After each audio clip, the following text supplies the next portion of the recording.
Political Science 100. It is time to shift gears in this class again. In the first section of the class, we talked about the foundations of American government, the Constitution and federalism, and what politics is all about in the first place. In the second section, we looked at the institutions of American government, the legislative and executive and judicial branches. And now, in this last section, it's really time to look at the citizens' ends of things. And we will close with a look at what we know about politics, public opinion, and how we behave politically, mainly on voting. But before we get to that stuff, we have to talk about what I like to call the connective tissue between the institutions and foundations of government and the citizens. And that is political intermediaries. And if you think about the reality of mass society and democracy trying to work in mass society, you'll pretty quickly see the need for intermediaries. You know, these romantic notions of classic small-town democracy where the entire town gets together at a town hall and they all debate whatever the issues are confronting the society. I mean, that might work in small-town settings, but America is not a small town. America is a nation of 330 million people spread across 3 million square miles of land. So there's no way that we can engage in that sort of direct democracy.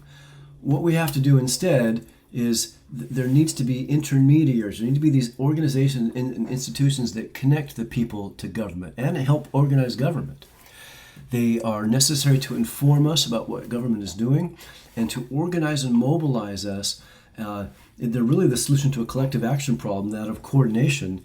A massive, otherwise uncoordinated, unorganized 330 million people, there's no way that we could, without some outside organizing force, get together enough to convey our policy preferences to government. And without that, there is no democracy. So there are three types of political intermediaries, and that's what we're going to cover in the next three sections of the class. The first one we'll get into in this video is political parties. And political parties are fundamentally organizations that seek to win elections. The second intermediary is interest groups, and those are organizations that seek to petition government and thereby influence policymakers. And then the third is the news media, which purportedly exists to keep us informed. I will question whether that's their fundamental mission when we get to that section of class, but at least in theory, that's the role of the news media in a democracy. So the main themes that we're going to emphasize, and that are emphasized in the chapter, are first the origins and the basic features of political parties, what parties are and what they do. And then we'll talk about the development and evolution of the party systems. I'm not going to go into the same detail about the party systems, the 5 party systems we've had in United States history, and potentially now in a 6th. The text is very good on that, very rich in that detail, so please get that from the text. I'm going to focus instead on why we have evolved to have just 2 political parties, why we are a 2-party system. And then we'll talk about the revival of partisanship over the last 20 years and what that really means for our modern politics. Okay, so starting off with what parties are and what they do. Political parties are groups of like-minded people who organize behind a common goal, and that goal is winning elections. Those people have bigger goals than that. I mean, hope and change, if you're thinking, idealistically, control and power, if you're thinking more cynically, making a better world. All of that, whatever the goals are, all of that requires winning office first. If you don't win, you don't get to do any of the other stuff. So the text refers to political parties as the Constitution's unwanted offspring. Another name for parties is factions. And you'll recall from a very early conversation we had that the Founding Fathers, they created the system of government we have with our checks and balances and across separate branches of government. The whole point was to control factions. They didn't like factions. They warned about factions. George Washington, in his farewell address when leaving the presidency, warned about factions and warned about parties. And yet, in the very first elections we had in this country, in 1796 and in 1800, those same Founding Fathers created the very first political parties. Alexander Hamilton was key in creating the Federalist Party, and Thomas Jefferson was the driving force behind the Democratic Republican Party. Why did the founders create the very thing they worried about? Isn't that inconsistent? Well, not really. Basically, political parties are the answer to the problem, the solution to the problem that the founders created. When they were designing our government at the Constitutional Convention, the founders were really thinking as political theorists. They weren't thinking as activists in this political system trying to compete and gain power in it. They were really sort of trying to design a political system that they thought would most effectively function and protect against factions. And you might recall when we talked about Federalist number 10, the idea that, and this was James Madison's main contribution to the design of our Constitution, Federalist number 10 was about dividing and conquering factions by diluting their power by spreading them across a large geographic area. The whole point was to combat factions by spreading them out, imposing upon them, creating for them an organizational challenge to make it very difficult for a faction to amass the necessary resources and infrastructure to have much influence in the country. Well, so that's the challenge the founders created. Political parties are the organizational solution to that very challenge. It is the attempt by office seekers and those trying to win elections to create an organization of people teaming up, sharing their resources to overcome this challenge that Federalist number 10 created for them. In order to gain office, in order to gain control of government, a faction has to gain majority control of that government. Gaining majority control of that government requires competing in all election districts spread across this large landmass that we just mentioned. You have to win at least 50.1% of those elections to gain majority control of the whole thing. Competing in all those districts across that large landmass requires a lot of organization. An organization that consists of like-minded people working together, sharing their resources, and providing things like staff, people, volunteers, consultants, workers, campaign managers, the candidates themselves for that matter. The kinds of things that staff does, they raise money, they get out the vote, they do research on their opposition on the district, they engage in mailings and social media campaigns, they advertise, they hold rallies, speeches, telemarketing, all that stuff. They need some actual physical infrastructure. They need offices from which to do this. Those offices better have some kind of furniture and computers. That stuff's going to cost money. They'll need all sorts of things. Putting all that together is creating an institution designed to contest an election. It would make no sense to do that as a one-off. It would make no sense to build that massive organization, compete in a given election in a particular year, and then say, okay, we're done. Thank you very much, and disband the whole thing. Why not keep it going knowing you have an election coming up just 2 years later, and another one 2 years after that? Why not create a permanent organization and enjoy the benefits of economy of scale? I believe we talked about economy of scale before, but economy of scale means the classic definition is the per unit cost of creating something declines, goes down, the more of that something you create. I'm pretty well aware of an economy of scale benefit right now, is I'm recording these lecture videos to go along with a new text that I adopted this semester. There's a lot of work in adopting a new text. It's 700 pages or so of text that I have to read, and then I have to redo all my lecture videos to match that new text. I want to get as many sections of this class out of that effort as I possibly can. I don't do this. I don't redo everything every time I teach the class.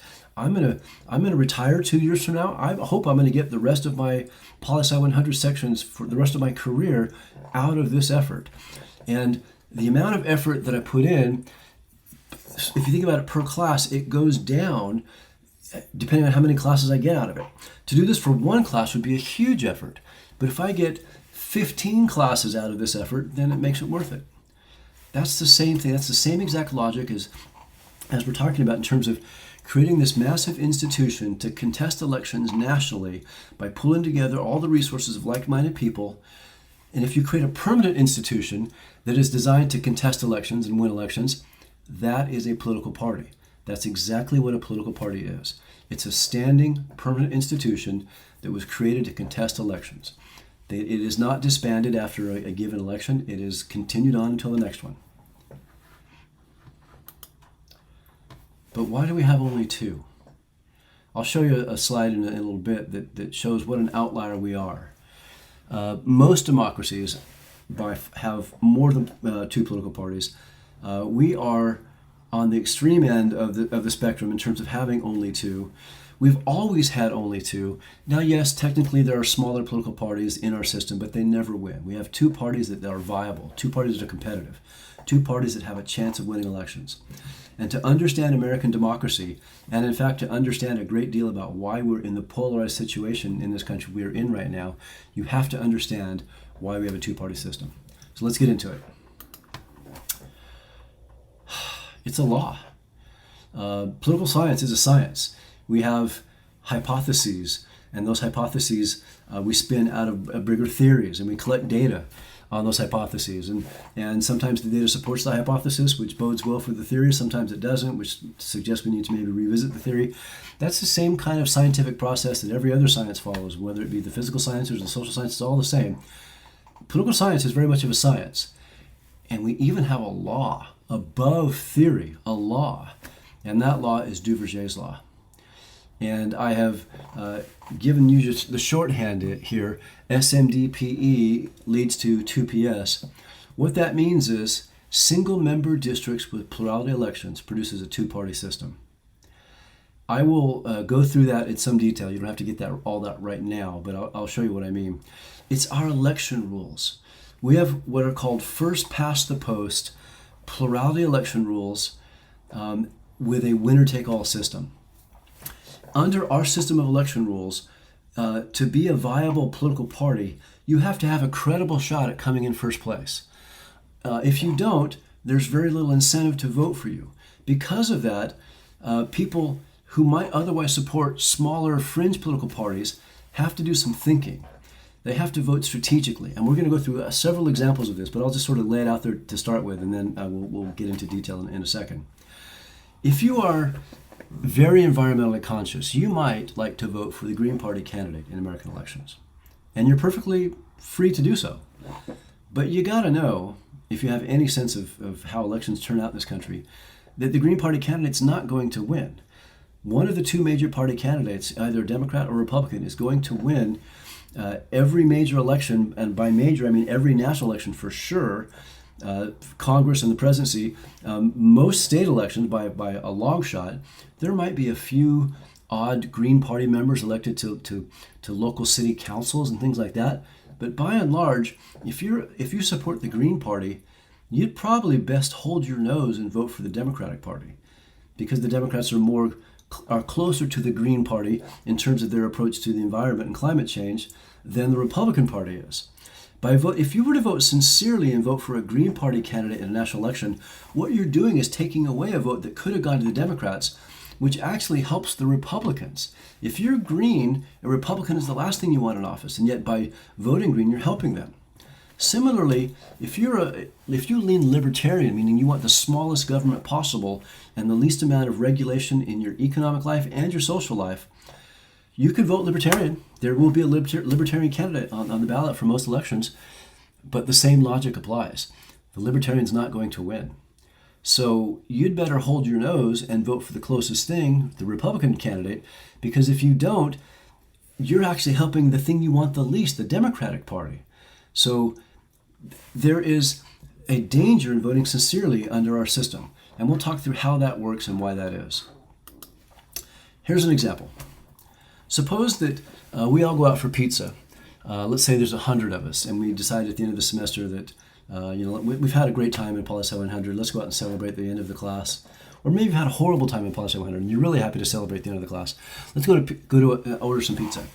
Well, so we walk into the pizzeria, and if the establishment says, no problem, you're a huge group, we can take all of you, you can order whatever you want, whatever custom pizzas you want.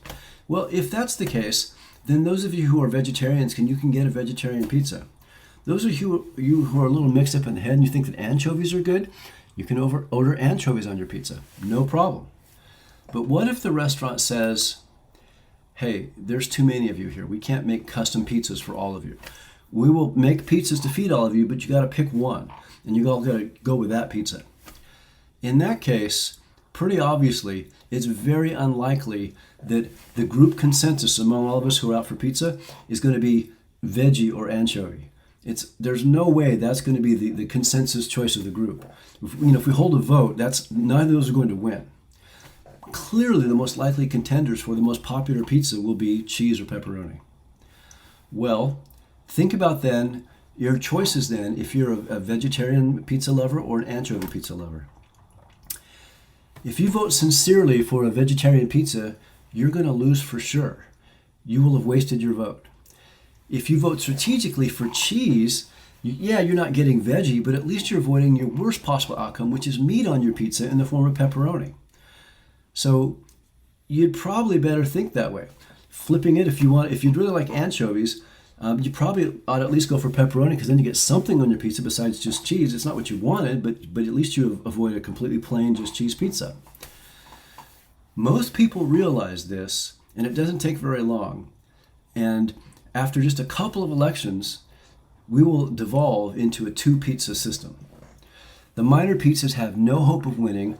The two major pizzas are the only ones with a real chance of finishing first, so they're the only real smart vote options. Now, the consequences of this is that the pizzas have to have the broadest possible appeal. They have to be catch-all pizzas. Suppose a major pizza becomes too narrow and a third pizza rises up and starts to become popular and threatens to supplant that one pizza as a major pizza. For example, suppose Canadian bacon and pineapple, which would be my choice, suppose that pizza starts to gain popularity. Maybe they could supplant either cheese or pepperoni as one of the two. Well, theoretically they could, technically they could, but the third pizza would have to be on the menu in the first place. And what if the major pizzas, cheese and pepperoni, controlled the menu choices and only allowed themselves on the menu? So you really couldn't even see these other options. And that's pretty analogous to the ballot access and campaign finance laws that are at play in the United States. Really, the major parties are automatically on the ballot in our elections, and they have automatic access to campaign finance, to public funding. And the reason those laws exist the way they do is because the major parties wrote those laws to benefit themselves and basically isolate themselves from third party or third pizza competition. This is the heart of Duverger's law, which again means single member districts and plurality election rules leads to a two-party system. It's the way we do our elections. It's how we reward our election winners. It's what they need, what they get to represent when they win, and what is needed to win. So that's the single member districts, and that's the plurality elections. Let's talk through the logic of how this actually works. Single member districts means that we carve up our legislative body, our Congress, into geographic areas called districts. And the winner of the election in those districts gets to represent that district, that geographic area, all by him or herself. What they need to win is a plurality of the vote. More votes than anyone else, not a majority, just a plurality.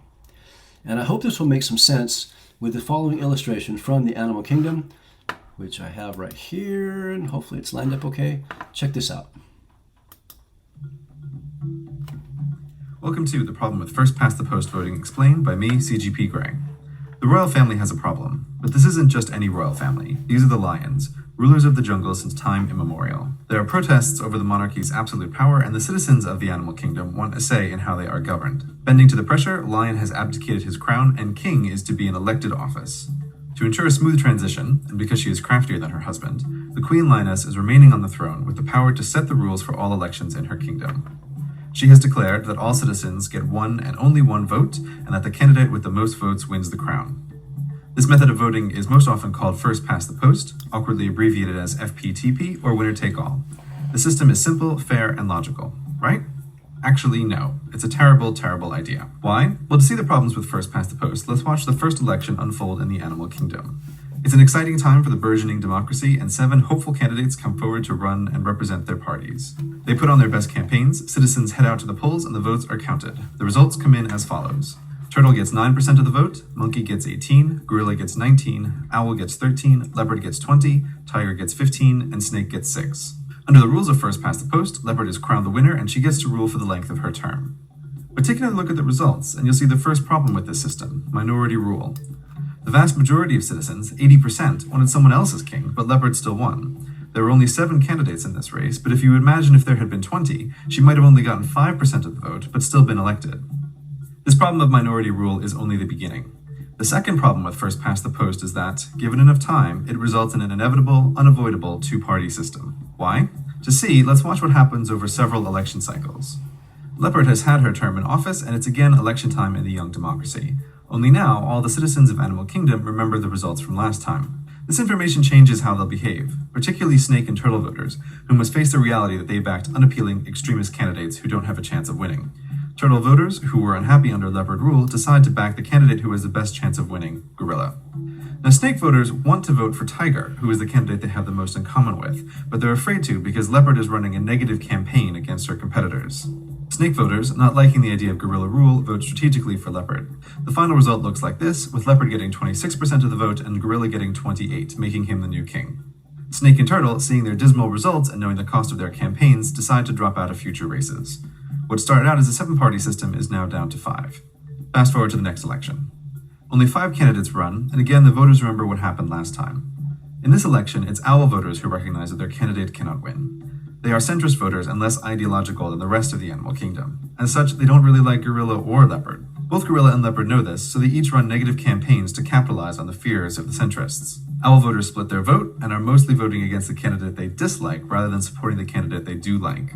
After this election, gorilla gets 33% of the vote and leopard gets 34%, making her the winner. Owl, as did turtle and snake before her, drops out of the race.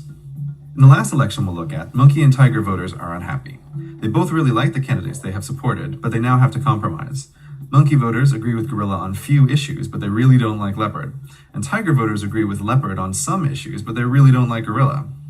They strategically abandon their preferred candidate out of fear of the one they disagree with the most becoming king. The final results are leopard 49% and gorilla 51%, with him being crowned the king.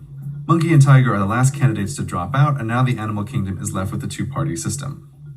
Because of the centrist and swayable owl voters, in future elections, leopard might take the crown, then gorilla wins it back, only to lose it to leopard again, but the 2 parties never change. The citizens of Animal Kingdom ended up with the system, not because they are lazy voters or because that's what they really wanted, but because the mathematics of how the system is set up. Inevitably, given enough time, all first-past-the-post systems trend towards 2 main parties. But the choices of the voters still hasn't changed since that first election. Only 2/5 of them wanted either leopard or gorilla as their first choice, and 3/5 of them wanted someone else as their first choice. It's this majority of the voters that becomes disinterested in the democratic process because they feel they have no meaningful way to express their real preferences. But it only gets worse from here. If the citizens of Animal Kingdom are divided into groups before they vote, they are susceptible to gerrymandering. Gerrymandering is a bit tricky, but imagine a block of 10 homes, each with 1 voter inside. 3 are leopard voters, 3 are gorilla voters, and 4 are owl voters. If they're divided up into groups before they vote, whoever decides where the lines are drawn has enormous influence over who wins the election. For example, if you group the 3 leopard voters with the 2 owl voters, and do the same with the 3 gorilla voters, you can eliminate owl from the election, even though owl voters have the largest minority and would win under a straight first-past-the-post vote. If the leopard or gorilla parties are in charge when the voting boundaries are drawn, they have enormous incentive to carve out safe seats for themselves. But more on gerrymandering in another video. Bah, I hear you say, vote third party and change the system. This brings us to the final and possibly worst problem of first past the post, the spoiler effect. Imagine now that it's been years and years of gorilla or leopard rule. Tiger decides it's time to enter the race. He thinks that the voters are tired of the status quo and he has a shot at winning.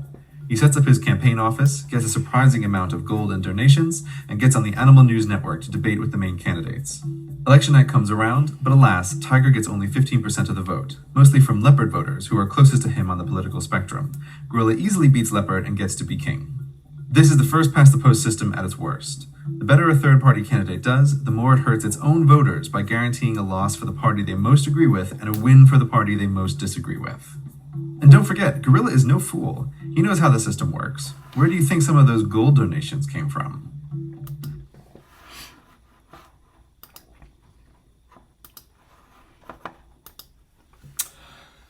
I hope that made sense. We're going to go through an example of my own to illustrate this in just a second, but I think I'm going to take a break here first. So when we come back, we'll do part 2 of political parties and resume the discussion of why we have a 2-party system.